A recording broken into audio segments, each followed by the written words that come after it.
On Tuesday night, I gave the order for British forces to take part in military action in Iraq. Tonight, British servicemen and women are engaged from air, land and sea. Their mission?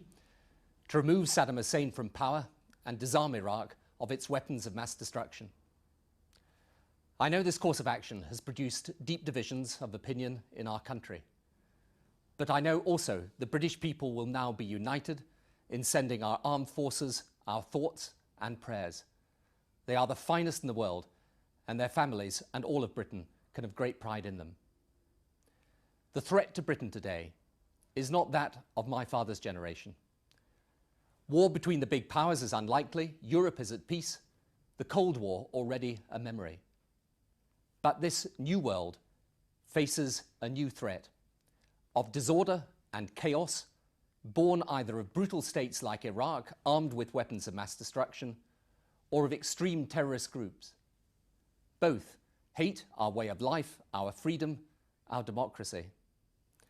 My fear, deeply held, based in part on the intelligence that I see, is that these threats come together and deliver catastrophe to our country and our world. These tyrannical states do not care for the sanctity of human life. The terrorists delight in destroying it. Some say if we act, we become a target. The truth is, all nations are targets. Bali was never in the front line of action against terrorism.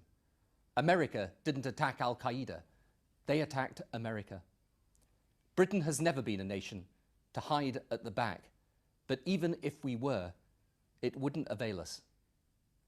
Should terrorists obtain these weapons, now being manufactured and traded around the world, the carnage they could inflict to our economies, our security, to world peace would be beyond our most vivid imagination.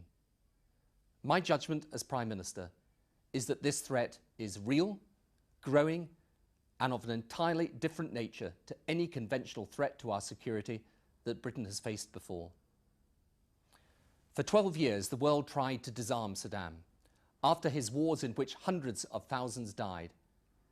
UN weapons inspectors say vast amounts of chemical and biological poisons such as anthrax, VX nerve agent and mustard gas remain unaccounted for in Iraq.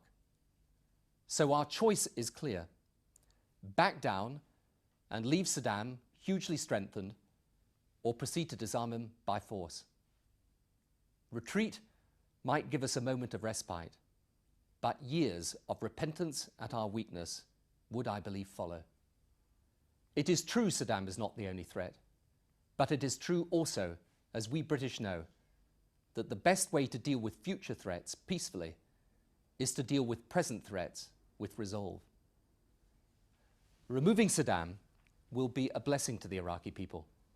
4 million Iraqis are in exile, 60% of the population dependent on food aid, thousands of children die every year through malnutrition and disease, hundreds of thousands have been driven from their homes or murdered. I hope the Iraqi people hear this message.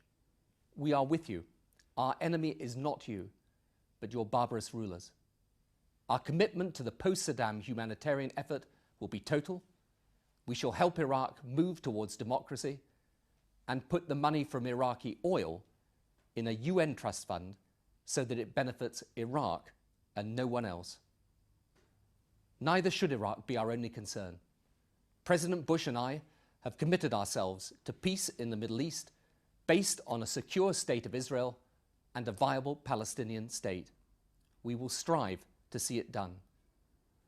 But these challenges and others that confront us, poverty, the environment, the ravages of disease, require a world of order and stability. Dictators like Saddam, terrorist groups like Al-Qaeda, threaten the very existence of such a world. That is why I've asked our troops to go into action tonight.